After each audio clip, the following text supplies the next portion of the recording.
Hello, welcome back to my YouTube channel, and in front of you on the screen, on the camera, is the newly arrived parcel that I got from the United States. We'll just unbox this item, and then on my next video I'm going to explain to you a story about this certain parcel that I received from the United States. So without much further ado, this item came from the United States. As per the track of this parcel, it came from Great Britain or United Kingdom.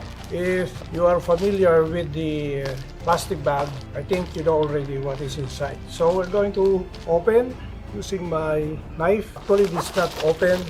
It was not physically inspected in the Philippine Customs, and it's still sealed. As you can see, it is sealed here. So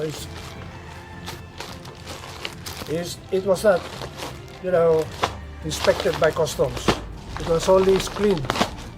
And now we're going to open it, cut.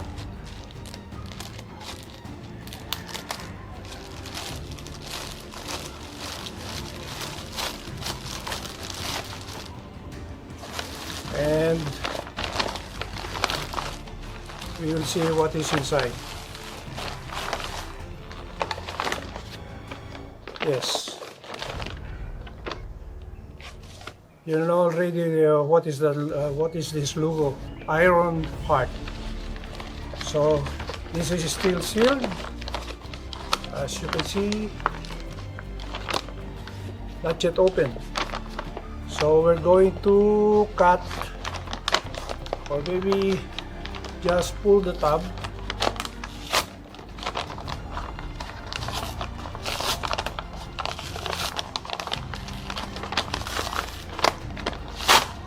Okay, then we will see what is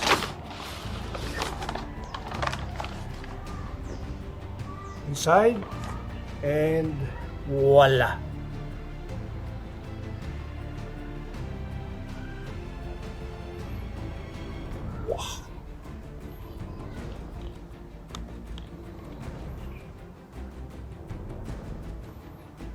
Is an Iron Heart 21 ounces denim jeans in their 666S, 21 ounces, weighs 31, the inseam is 36, but I have it hemmed, and this is now the description. I have it hemmed at size 30.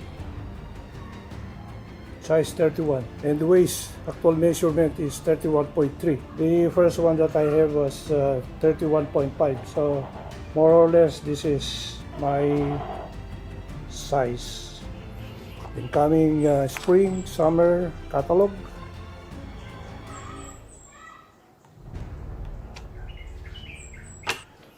You have here the extra cloth or fabric from and it is properly chain stitched.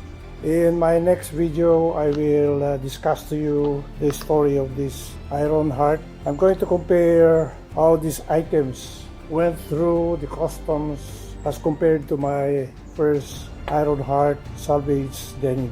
The shipping is very fast. The shipping is free, but there is a big difference in the customs tax and value-added tax to this item. So we'll see. So in the next video, we'll see the fitting, and then we will compare this shipping and the imposition of tax on this item as compared to the one that I ordered first. This is the 25 ounces Selvedge denim jean.